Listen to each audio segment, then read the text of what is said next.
हाजिर हूँ दोस्तों आज फिर एक नई कहानी के साथ। कहानी का नाम है पिशाच की दास्तान। तो चलिए सुनते हैं आज की इस नई कहानी को। 3 दोस्त रोहन, अर्जुन और विकास एक छोटे से गांव में रहते थे जो पहाड़ी की तलहटी में बसा था। यह गांव शांत और सुंदर था, जहां हरियाली और नदियों की मधुर ध्वनि हमेशा गूंजती रहती थी। रोहन, जो सबसे समझदार था, हमेशा किताबें पढ़ता और अपने दोस्तों को नई नई बातें सिखाता। अर्जुन एक मजबूत और हंसमुख लड़का था, हर मुश्किल में हिम्मत बनाए रखता। जबकि विकास, जो थोड़ा शरारती था, हमेशा कुछ नया करने की सोचता रहता। ये तीनों बचपन से साथ थे और एक दूसरे के बिना अधूरे लगते थे। वे हर शाम गांव के चौराहे पर मिलते, बातें करते और हंसी मजाक में वक्त बिताते। एक दिन गांव के बुजुर्गों की एक बैठक में बच्चों ने सुना कि गांव के पास एक पुराना और वीरान जंगल है जिसे भूतिया वन कहा जाता है। कहानियों के अनुसार इस जंगल में एक पिशाच रहता था जो रात के अंधेरे में लोगों को अपने जाल में फंसाता था। बुजुर्गों ने बताया कि कई साल पहले कुछ लोग जंगल में गए थे लेकिन कभी वापस नहीं लौटे। ये कहानी सुनकर विकास की आंखों में चमक आ गई। उसने कहा, यार ये तो मज़ेदार लगता है, चलो हम भी जाकर देखते हैं कि पिशाच सच में है कि बस एक बकवास है। रोहन ने सावधानी बरतते हुए कहा, यह खतरनाक हो सकता है, हमें सोच समझ कर फैसला करना चाहिए। लेकिन अर्जुन, जो साहसी कार्यों का शौकीन था, उसने हंसते हुए कहा, अरे डरने की क्या बात है, हम तीनों हैं, कुछ नहीं बिगड़ेगा। अगली सुबह तीनों दोस्तों ने एक योजना बनाई। उन्होंने अपने घरों से टॉर्च, रस्सी और कुछ खाने पीने का सामान लिया और जंगल की ओर चल पड़े। जंगल तक पहुंचने में उन्हें 2 घंटे लगे। जैसे जैसे वे जंगल में अंदर गए, हवा में ठंडक बढ़ती गई और पेड़ों की घनी छांव से सूरज की किरणें भी मुश्किल से पहुंच रही थीं। पक्षियों की चहचहाट धीरे धीरे गायब हो गई और सिर्फ हवा के फुसफुसाने की आवाज़ सुनाई दे रही थी। रोहन का दिल ज़ोर ज़ोर से धड़क रहा था, लेकिन उसने अपने डर को छुपाया और आगे बढ़ने के लिए दोस्तों को प्रेरित किया। कई घंटों की खोज के बाद वे एक पुराने बरगद के पेड़ के पास पहुंचे, जिसकी जड़ें ज़मीन में गहरी धंसी हुई थीं। पेड़ का तना इतना मोटा था कि तीनों मिलकर भी उसे नहीं घेर सकते थे। अचानक विकास ने देखा कि पेड़ के तने में एक छोटा सा दरवाज़ा था जो लकड़ी से बना और जंग से भरा हुआ था। दरवाज़ा खोला गया कि तभी अंदर से ठंडी हवा बाहर आई। अर्जुन ने उत्साह से कहा, ये तो पिशाच का घर है, चलो अंदर चल के देखते हैं। रोहन ने मना किया, यह सही नहीं लग रहा है, हमें वापस जाना चाहिए। लेकिन विकास पहले ही दरवाजे को धक्का देकर अंदर जा चुका था। अर्जुन और रोहन को मजबूरी में उसके पीछे जाना ही पड़ा। दरवाजे के अंदर एक अंधेरा गलियारा था जो पत्थरों से बना हुआ था। टॉर्च की रोशनी में दीवारों पर अजीब अजीब निशान दिखाई दे रहे थे, मानो किसी ने खून से बनाए हों। गलियारे के अंत में वे एक बड़े से कमरे में पहुंचे, जहां बीचों बीच एक पिशाच बैठा था। उसकी आंखें लाल थीं, दांत नुकीले और शरीर पर काले कपड़े लटके हुए थे। उसकी सांसों की आवाज़ कमरे में गूंज रही थी। तीनों दोस्त डर से कांपने लगे, लेकिन पीछे हटने का रास्ता बंद हो चुका था क्योंकि दरवाज़ा अपने आप बंद हो गया था। पिशाच धीरे से हंसा और बोला, तुम लोग यहाँ क्या कर रहे हो नन्हे इंसान। उसकी आवाज़ गहरी और डरावनी थी। रोहन ने हिम्मत जुटाई और कहा, हम तुम्हें ढूंढने आए थे, बस मजाक के लिए। पिशाच ने उनकी तरफ देखा और कहा, मजाक?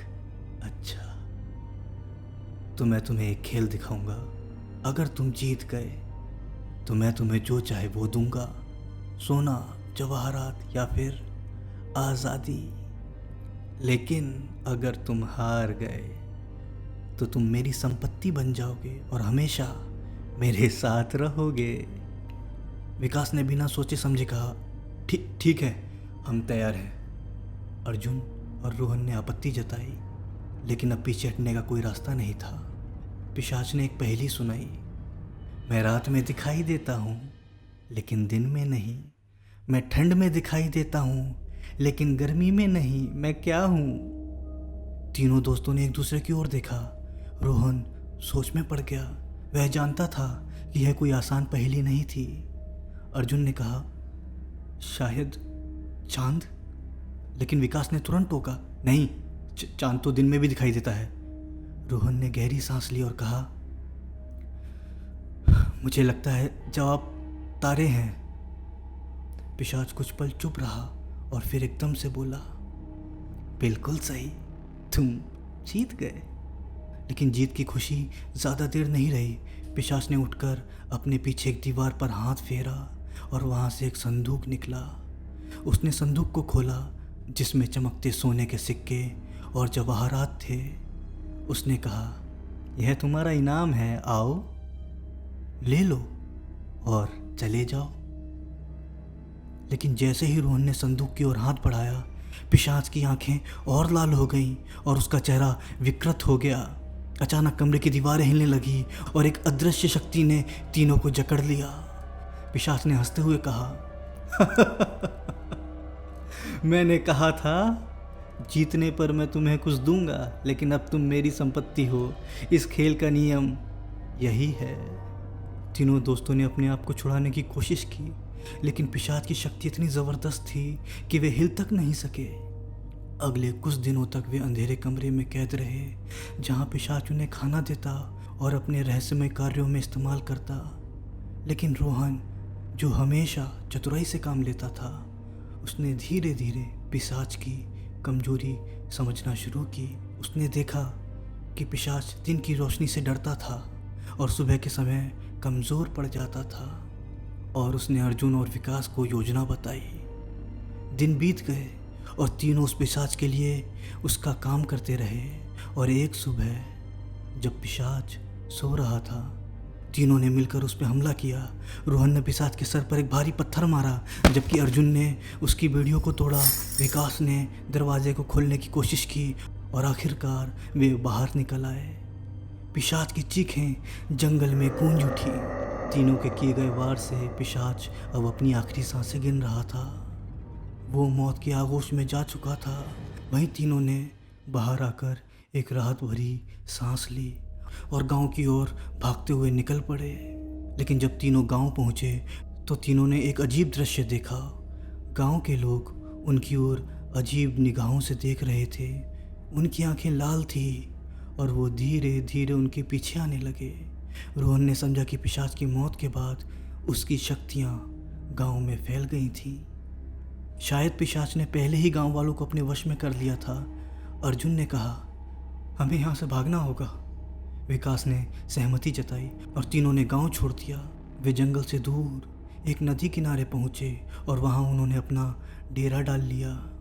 रात हो चुकी थी और वो थकान से चूर थे। लेकिन अचानक रोहन ने अपनी बाहें पर एक काला निशान देखा जो धीरे धीरे फैल रहा था। अर्जुन और विकास ने भी अपने शरीर पर ऐसे ही निशान देखे। उन्होंने समझ लिया कि पिशाच की शक्तियाँ अब उनके साथ थी। क्या वे सचमुच पिशाच बन गए थे या सिर्फ एक भ्रम था?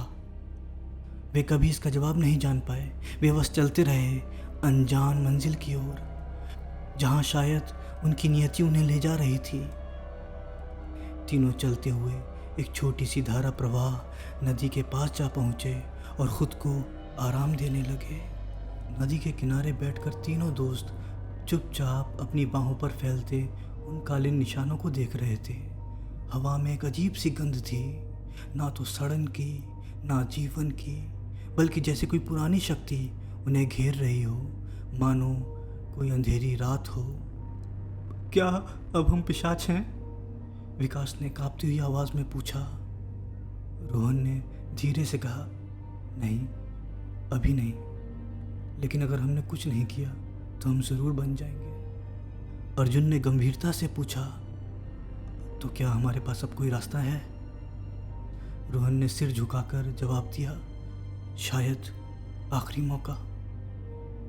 रोहन जो अक्सर प्राचीन पुस्तकों को पढ़ता था, उसे याद आया कि एक पुराना मंदिर जो जंगल के पूर्वी छोर पर स्थित था। कहा जाता था कि वह स्थान किसी भी अंधकार की शक्ति को सोख सकता है, लेकिन केवल सच्चे बलिदान के साथ। तीनों दोस्तों ने तय किया कि वे मंदिर तक जाएंगे, चाहे रास्ता कितना भी कठिन हो।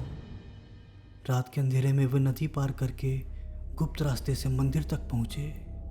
मंदिर पहुँचने पर उन्होंने देखा मंदिर टूट फूट चुका था, लेकिन ध्यान से देखने पर तीनों ने पाया कि उसकी दीवारों पर प्राचीन मंत्र लिखे थे। ये सब देखते हुए तीनों अब मंदिर में प्रवेश हो चुके थे। अंदर जाते ही उन्होंने देखा कि मंदिर की चारों दीवारों से एक नीली लौ प्रकट हो रही थी कि तभी अचानक से एक रहस्यमयी आवाज़ गूंजी। अगर तुम सच में इस अभिशाप से मुक्त होना चाहते हो तो तुम्हें वह छोड़ना होगा जो तुम्हारे लिए सबसे प्रिय है। तीनों चौंक गए। दीवार के हर कोनों को चारों तरफ देखते हुए रोहन ने पूछा, क्या छोड़ना होगा? एक दूसरे के साथ को, आवाज़ गूंजती रही। तुम तीनों को अब अलग अलग दिशाओं में जाना होगा। दोस्ती की शक्ति ने तुम्हें बचाया, लेकिन वही अब तुम्हें पिशाच बनने से नहीं रोकेगी। तीनों दोस्त अब एक दूसरे की तरफ देख रहे थे। आंखों में आंसू थे, लेकिन वे जानते थे कि उनकी दोस्ती अब बलिदान मांग रही है।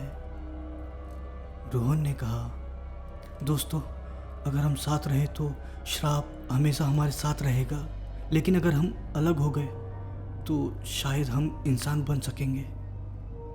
अर्जुन ने विकास का हाथ थामकर कहा, हम भले अलग हों लेकिन हमेशा एक दूसरे की याद में रहेंगे। विकास ने मुस्कुराने की कोशिश की और बोला, चलो इस कहानी का अंत हम खुद लिखते हैं। तीनों दोस्त अब अलग अलग दिशाओं में चले गए। मंदिर की नीली लौ एक बार फिर जल उठी और आसमान में जैसे चमक फैल गई।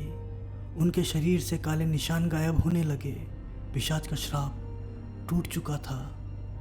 कई साल बाद तीनों ने नए नए शहर में अपनी ज़िंदगी बनाई। रोहन एक लेखक बना, अर्जुन एक पर्वतरोही और विकास एक खोजी पत्रकार। उन्होंने एक दूसरे से कभी संपर्क नहीं किया, लेकिन हर साल एक ही दिन वे अलग अलग जगहों पर एक ही समय आसमान की ओर देखते और एक दूसरे को याद करते। हम तीन थे, हैं और रहेंगे। कभी कभी असली बहादुरी दोस्ती को छोड़ना नहीं, बल्कि उनके लिए बलिदान देना होता है। और यही थी रोहन, अर्जुन और विकास की सबसे बड़ी जीत।